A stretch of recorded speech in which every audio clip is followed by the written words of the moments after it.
Hi everyone, and welcome to Tom's Manshed.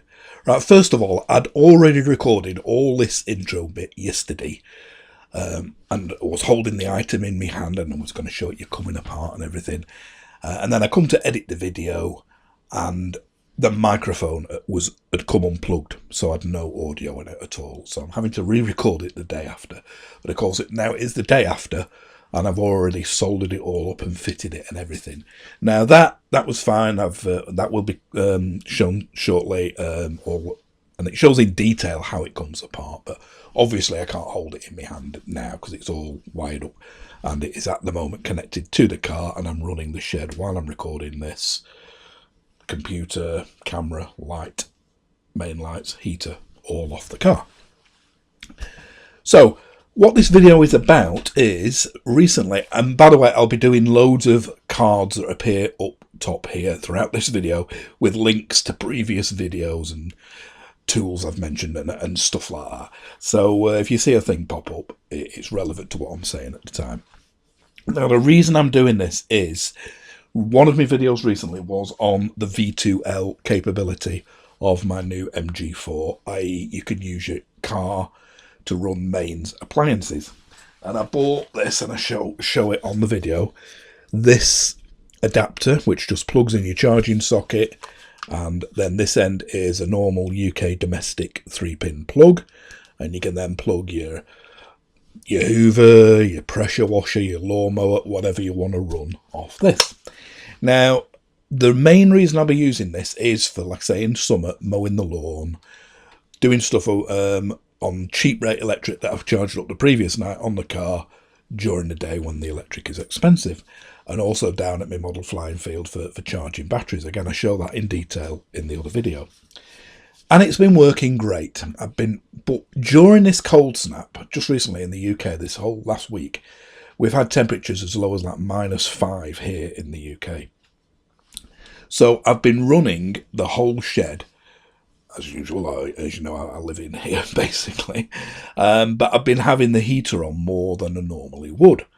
So instead of using the full price daytime electricity, I thought I might as well use this on the car. So I've been using this a bit more than I anticipated I would do. So I've been running it for hours and hours and hours on end, the shed off the car, and it takes hardly anything. The car will run the shed for about 4 or 5 days without it charging it. But when this is plugged in, and then you've got a plug plugged in there like that, if it starts raining, although this bit is waterproof, just like your normal charge socket, this bit obviously isn't, and I was a bit concerned about the rain getting on that. So I did another video with a rain shield, and you can put this through and swap that round. But every time I wanted to connect the shed up to the car, I had to do that. Unreel the cable from the garage, as you'll see shortly, and then feed this through here onto the car, tie this round the bottom. It makes opening the boot, getting this out of the boot every time I wanted to plug the shed in. So I thought to make things easier, I'll order a proper Type 2 plug, just like you get on your charging lead. So I ordered that from AliExpress. Right, before I go any further, I'll show you. Here it is, the actual one I ordered on AliExpress. Okay, so I got the item from AliExpress. Like I said, I looked on eBay and various UK places, couldn't find just a plug at a reasonable price. Most come with a lead attached. I mean, some cheap sort of stuff on here. This here with a granny charger and 84 quid, which is pretty cheap. But as you see, most of them have leads on them and that. There's one here. This is a 32 amp, one single phase. So again, you don't get them bottom 2 pins because it's not 3-phase. And the 32 amp, all that is, it'll give you a different resistor inside, which tells the car that it's attached to a 32 amp cable. And mine, like I said, didn't need that. It's only 16 amp is ample 16 amp cable because I'm only going to be running a maximum of 3 kilowatts off it. So the one I got was this one. All the details are there. EV Sun charger, and it was 22.68 plus the postage, came to about 27 quid, I think. It's got the CE badges on, which I know means nothing, can just print them on, but it's got them on, and it's IP, I think it's 66. So I'll show you that later. But there's all the bits that come with it. And yeah, it took about 3 weeks to come. Okay, so as I mentioned and skimmed over in that that little bit, I did look on eBay for some ones, and from UK sources, and I couldn't really find one. Most of them were with already wired up to charging it to granny chargers or Type 2 to Type 2 charging leads. Now, I've already got 2 Type 2 charging leads. And the problem with getting one with a wire, even if you get like a second-hand one off eBay that might be damaged or something, even so, they're still not particularly cheap. I never saw anything as cheap as that 27 quid for just this bit from AliExpress. And the problem is the way these are constructed. Now, this is the Type 2 lead I got with me MG ZS when I got it 3 years ago, which I've since sold to get me MG4. And this is held together with screws here. There's two screws here, one there, one there, one there, one there, and 2 here. And I could not budge these. I've got the proper star tool thing, perfect fit, and I was like this without using a sort of side ratchet thing. I was really struggling to get these apart. And even when you do that, some of these are like heat welded or glued together along these seam lines. So like I said, that's the one I got with the ZS originally. And this is the one I've got in its MG case. Didn't get a case for sorry, I didn't get a case for the new one they gave me. Just this. This is in the old case. And this is the one that I got with my new MG4. Now this one hasn't got any screws visible anywhere. I'm assuming maybe somewhere under this. Even down in here, there are no screws like there are in the new one I'm doing this video about, as you'll see shortly. So I don't know how this comes apart. Again, there's 2 halves, there's a seam down there, so you would probably have to slice through it. I've seen some taken apart on Julian Eilett's videos, and he's had to slice through it with a Stanley knife, and the cord grip is halfway here along the handle, so you've got to do that to get in it. So, as you'll see shortly when I do the strip down on the desk of the new one, the good thing about this new one is that it's dead easy accessible. It's designed for you to fit your own cable too. And the screws that hold it together are in the end, they're easily accessible. And the cord grip is at the end, not hidden halfway. So it'll all become apparent when you see it. So let's have a look at it now in close-up. Like I said, I previously filmed this, obviously, or even the day before or whatever, on the bench here. And you can see in detail how it's constructed. So this is it in close-up. Hope you can see clearly. I've tried to rig the camera up on a tripod and that. But when you get it, this is like this. The handle, you get these 2 bits, which are the cord grips that go in the end. And what I like about this is it's dead easy. You don't have to split it down here. A lot of these handles that come already attached to the cable, you have to knife it down here to pry it apart. This one, you just pull. It comes without the screws fitted in the end of here. You just pull this out, like that. Yeah, this it's like a dual rubber seal that goes right the way around. Two little ridges, which makes a waterproof seal, and as you push the handle in, it grips really tight. And then that bit there, that end bit comes out, revealing the pins which you can pull out, and they've got like little O-rings round them. See there? So any soldering, obviously, you take that O-ring off or it will melt. And the same on the these two smaller pins, the pilot things. So you attach your wires in there, crimp or solder. Like I say, I'm going to be soldering. Put that end plate back on, and then push this on. And like I say, it's a really tight fit. And then these three long sort of self-tapping screws go down. Yeah, I think you can see all three screws there, one each side of the two smaller top pins, and then one at the very bottom here. So that's where them three screws, and that holds that then tight in there. And then once you've got that in there, and of course there's no cord grip needed. The reason you have to split these handles sometimes on some of the ones you get with the cord already attached is that the cord grip is in the middle of these, so you have to do that to get the cord out. With this coming with no cord whatsoever, these are the two end plates, and you get in the handle, you get this long rubber bush. So again, that's a pretty long rubber insert that the cable goes through.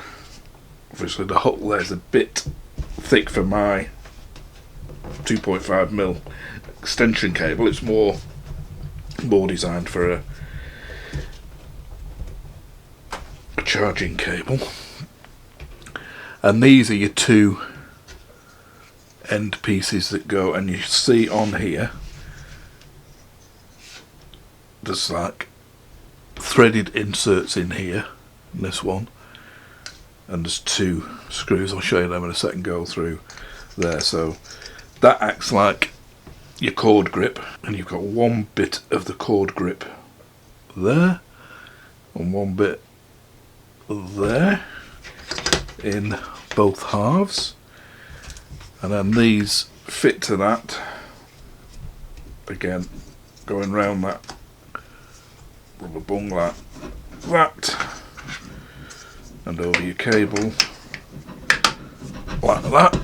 And that, even without the screws, is a pretty firm, you know, you've got to get like a screwdriver in there now to get them off because they clip together. And then once you've done that, you put your two screws in there, and like stainless steel little Allen key type headed screws, and you can see the hole in that there. So if my cable, I'll show you if I do it, but if my cable is a bit sort of slack on this, I'll wrap a bit of rubber, self-amalgamating rubber to grip it. But yeah, it comes apart quite easy once you've got your finger in it, and they clip off the corner. It's quite a good fit on there. And then so you just pull the head off like that to get that. So yeah, very nicely constructed. So it feels like quality plastic. It's a fair weight. So this is the resistor you get with it. If you work out the bands there, it's blue, can't tell whether it's orange or yellow, but blue, orange, black, or blue, yellow, black, which makes it either a 630 or a 640 ohm resistor. You don't use that. That's what you'd use if you were using this as a charging cable. Okay, this is the resistor I'll be fitting. Much bigger physically than the one that you get with it. This is the one you get with the handle, this small one. which is a 680 ohms, sorry, 640 ohm resistor. Because it's a discharging lead, you need to fit this one, which is a 470 ohm resistor. Sorry, just swallowed a frog. Which is a 470 ohm resistor, which tells it tells the car it's a discharge cable. So quite a bit bigger, as you see, physically, than the one you get with it. This is a metal based or something resistor, and can take more power, even though that's not needed.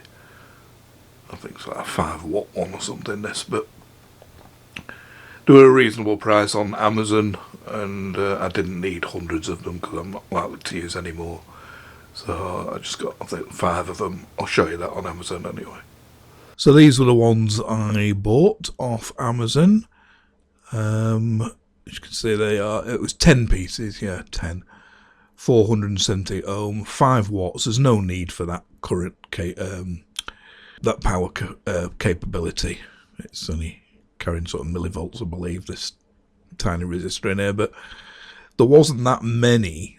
Just few. I had to buy 10. They didn't sell them singularly, I don't think. So I bought 10, but most of them, well, I buy the hundreds are on cards and that. Well, I don't really do electronic projects, so these will do. And if they are a bit over the top, no problem. So yeah, they're the ones I got off Amazon. $5.99 for 10 of them, including postage. So as you saw there, dead easy to get apart from the 3 long screws. I'll be mentioning that very end of this video. Quite important about the 3 long screws that hold it together. And yeah, but dead easy to get apart and everything. Now I was hoping to crimp the wires in. Again, in previous videos I've praised plugged how you should crimp things whenever you can and put proper ferrules on and stuff like that. And I have got a really good crimping kit. Again, check the card above for a review on that. But as you'll see shortly when I'm soldering the wires in, the reason I soldered them in was the pins on the actual pins, the reverse of these where the wires goes in. They are, I believe, crimpable things, but I've never crimped that sort of connection before. I've only just done like spade terminals and whatever. And if it's gone wrong, I can just throw it away and use another one. If I'd have messed up the crimp on that, and it was not suitable for the size wire I was using or whatever, and it wasn't gripping it properly or something like that, I've then ruined that pin. And it's not something you can just easily just go and order a few more of, as far as I know. I don't think they're just easily available. So I decided to solder the wires in. And as you'll see shortly, they're absolutely solid in there. There's not going to be excessive heat to melt the solder or anything like that. I've tried it. It's pulling less than 3 kilowatts, the whole shed. 2.5 at absolute max with both heating elements on, and the computer and the telly is only up to like 2.5 kilowatts. So soldering them for me is fine, as you'll see shortly. Now, before I just show you the soldering the wires into it, I've had a few comments on my other videos. Does this invalidate any MG warranty and stuff like that? I don't know. I pretty much doubt it, because some people have mentioned, has it got a CE mark, this eBay? Where is this eBay adapter? Has it got a CE mark and that? No, it hasn't. But all it is this standard connector with the 470 ohm resistor put in. That'll be explaining shortly. And the 3-pin plug. That is it. There isn't at the moment, to my mind, as of end of December 2022, a genuine MG branded V2L lead. There are leads available from various companies like EV Leads and things, but that isn't MG branded. these two Type 2 to Type 2 charging leads are just generic made in China leads that MG gives you. They're not an MG brand or anything. So, you know, you could say, does it fit in anything like a dash cam or whatever? It's not an MG dash cam. Does that invalidate your warranty? So I don't know. But if in any doubt and you don't want to do it, just don't do it. Buy a branded one or whatever. Buy a one from another manufacturer, or wait for the genuine MG one to come out. But for my purpose, like I say, I did need it. It's not just the normal lead and one. I wanted to connect the entire shed. And it's a very well made handle. It's got a CE mark on it. It's IP66, which is dust and high pressure water jets proof. So yeah, I'm happy, but if you're not, you don't have to do this. This is just me doing it. I'm not saying this is, you know, the way you should do it. I'm happy with it. There's only going to be me using this lead. I'm not marketing it. I'm not selling it. I'm not doing them for anybody. So I'm happy at that. So let's have a look now at the way I soldered the wires into it. Okay, so I've already soldered 2 pins on. I'll just show you soldering this 1 pin because they're all the same, obviously. Before you start, don't forget to put the cap, the rubber cap, over the lead. Slide it down out the lead, out of the way. And of course the rubber bung there. I'm using, it's a bit off camera, but I'm using a clamp like this to clamp the lead to the desktop because it's pretty heavy. It kept falling underneath, so if you've got one of them, that's a good trick to do that. And what I'm going to do, I can use the pine sill, as you see, for doing the wire. So we'll do that first. Great soldering iron this, again. I know I keep saying these links to my other videos, but check the card above for a link to this.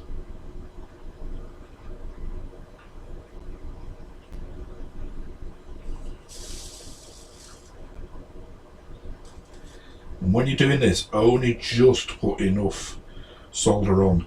Don't blob it up too much because it's quite a tight fit, this 2.5mm cable in the pins. So only just a coating of that. Now also, obviously, don't forget to put your wires and the pins and that through this bit first. And I'm going to just put a bit of heat shrink over there for later. You see what I mean? See, I was forgetting them myself, it wasn't through the hole. So shove that through the hole there. I'm just going to put a bit of heat shrink right down there. There's no real need for that because any bare wire showing is covered by this shroud. So, done that now. So the pin itself is quite a hefty item. So it's a bit too bulky. This too much metal for the pine sill with that end on it anyway. So again, I'm going to use this. Again, check the card above. I did a little review on this. It's quite a handy little kit from Aldi. You get this and you get various soldering bits as well for using away from the home if you haven't got access to a power bank and a cordless pine sill tap soldering iron. The blow lamp bit is very handy for stuff like this. It's quite small, compact, saves getting the big blow lamp out of the garage. So we've tinned that already just a bit. Put the heat shrink down over it, make sure everything is through thing. So we're just going to fill this with solder now. So just put a bit of flux in there,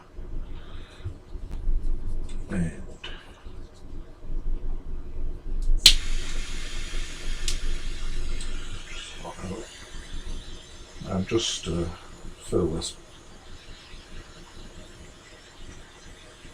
That's just the flux burning off.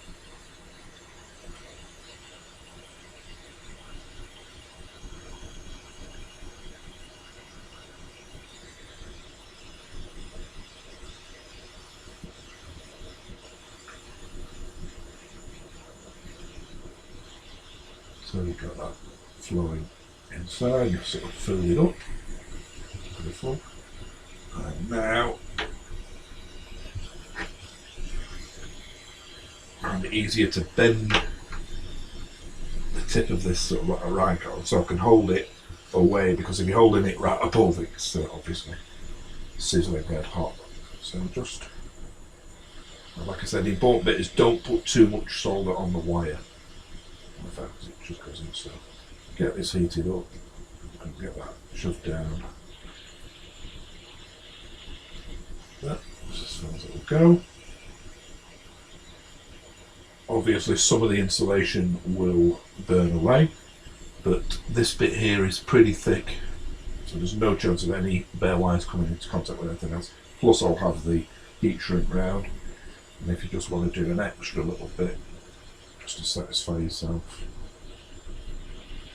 get the top up that hole, a bit extra. So I'll just let that cool off. Damp cloth here.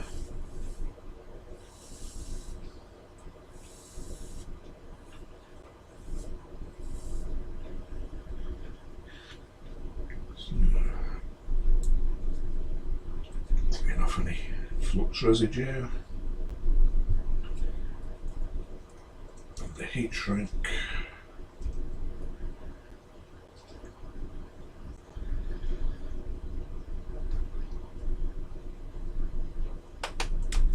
So heat shrinks over there like that, just heat it up a bit more.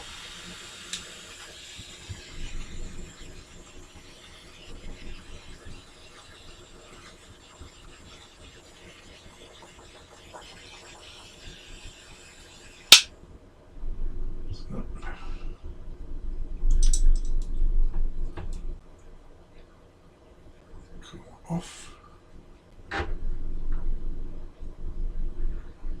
Obviously one thing I forgot to mention, but it's obvious, take the little O-rings off before you do any of this. You can just melt them. Once it's cooled off, which it has, you can put them back on like that. So I've got one. So there's the 3 pins ready. We'll go like that. Okay, so we've got everything soldered on now. Got your neutral, earth and live. This top one here above the live, the nearest to the live, is PP, proximity pilot. And from there I've soldered a wire on there.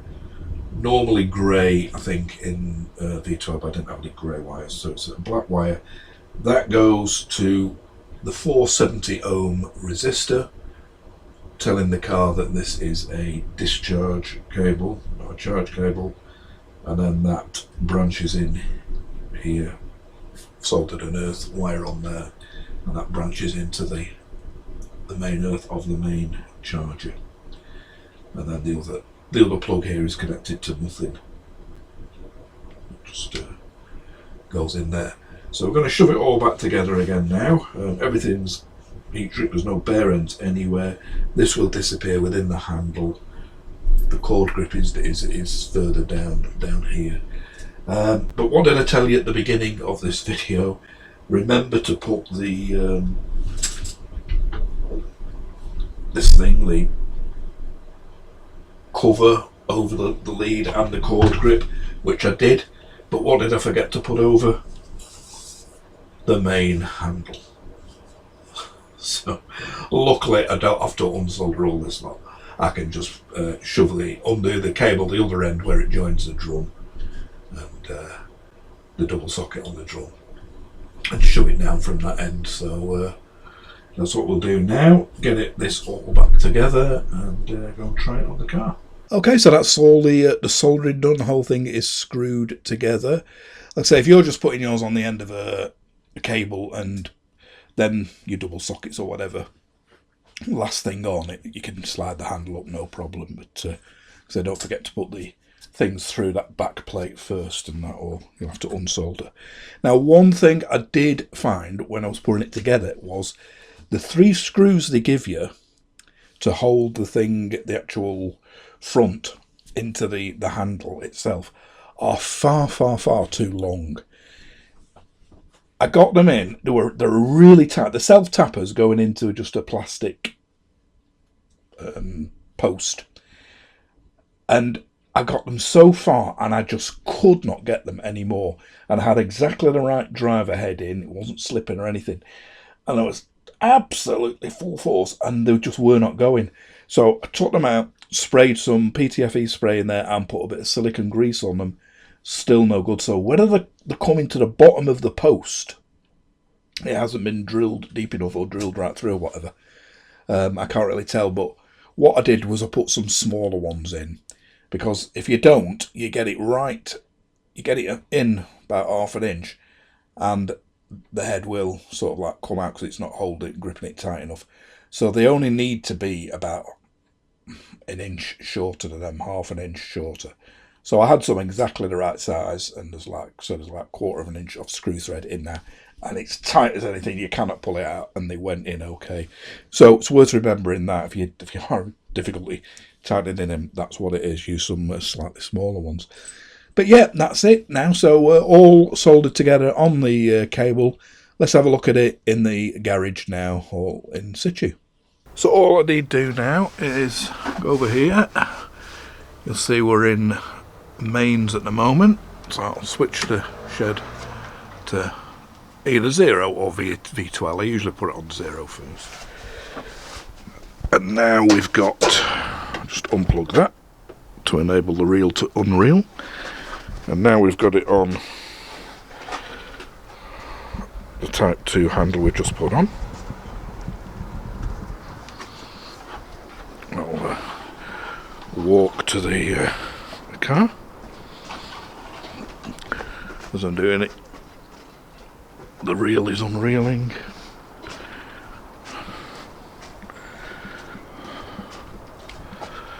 So I usually leave the lead right in the corner here against the wall, and this time there's no having to get in the boot. Just undo it. Car's fully charged, as you see. Take the rubber cap off. Plug that in there. It goes blue to show it's plugged in.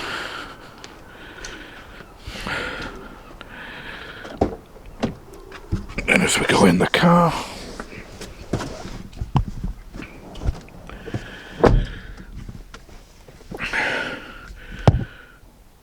right, we're in the car now, and switch to discharging. We're at 87%. I could just press this button here, or you can go into the full discharging screen.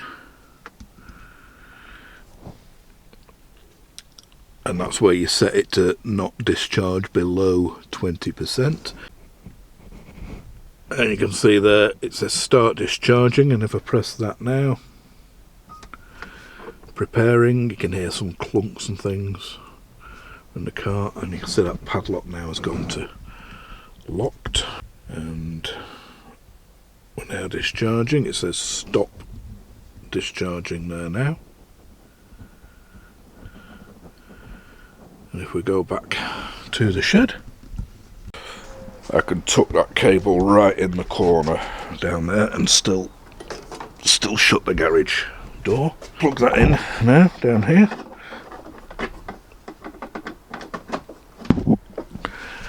And shove that over to V2L.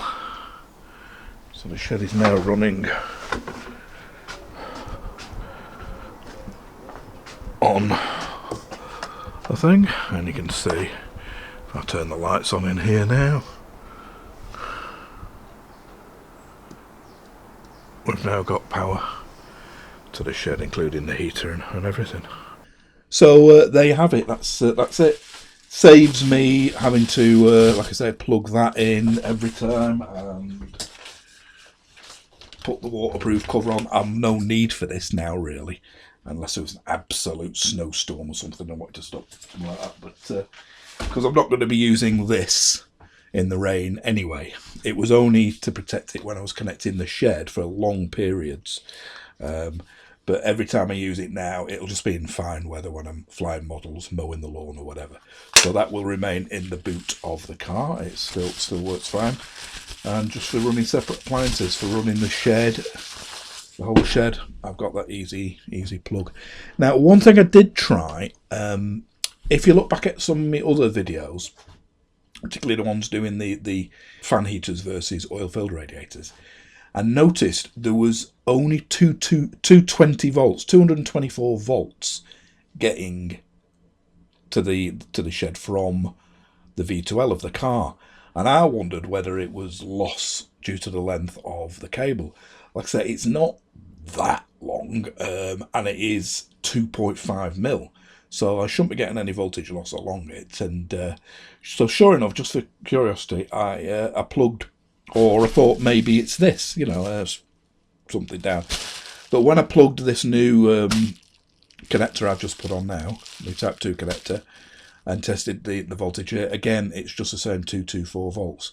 So I went to the car, plugged this in, plugged me watt meter in, and just ran the Hoover off it, the Henry Hoover off it, and it was showing 224 volts there. So it's not to do with voltage loss, again, just because of an extension lead. Directly coming out of the car is only 224 volts. Whether that's something MG can tweak in an update or something, I don't know. I mean, it's no big deal really, because everything, the TV, the computer, everything works okay. The heaters, it's just the heaters are about 100 watt down on output because of the reduced voltage going in. On low, it's putting out 800-ish watts instead of 900-ish watts. But no big deal. But yeah, it'd be great if 240 volts was coming out of it. So there you have it. It does seem to work very, very well. Like I said, the quality does look very good. Only disadvantages, it is a bit of a long wait off AliExpress. Everything seemed to take forever. Like I said, it took 3 or 4 weeks to come. But as I said at the beginning, if you're not confident of this, or you're wary about any warranty or whatever, by all means, don't do it. I feel confident in doing it. It works fine. It's only ever going to be for my use. I'm not marketing, I'm not selling it or anything. And it works great. So, yeah, hopefully it has been of some use. Now, I will put a link to the item below. And as mentioned, it is an affiliated link. So if you do click on it and buy something from AliExpress, I do get a tiny commission. It is just pence, but it all helps this channel going, because nobody donates anything. Nobody's asked me to review anything. It's everything on the reviewed so far is I've bought myself. So yeah, hopefully it's been of some use, and it'll save me opening the boot and using the eBay one every time as well. So yeah, loads more videos coming. Stay tuned for them. If you want to give this a thumbs up, it would be very much appreciated. If you want to give it a thumbs down, give it a thumbs down. If you haven't subscribed, please click the little picture here of the shed and click the bell icon below to be informed of any new uploads. I'm going to keep them coming as long as I can. Thanks for watching this one. Hope to see you for the next one. Bye for now.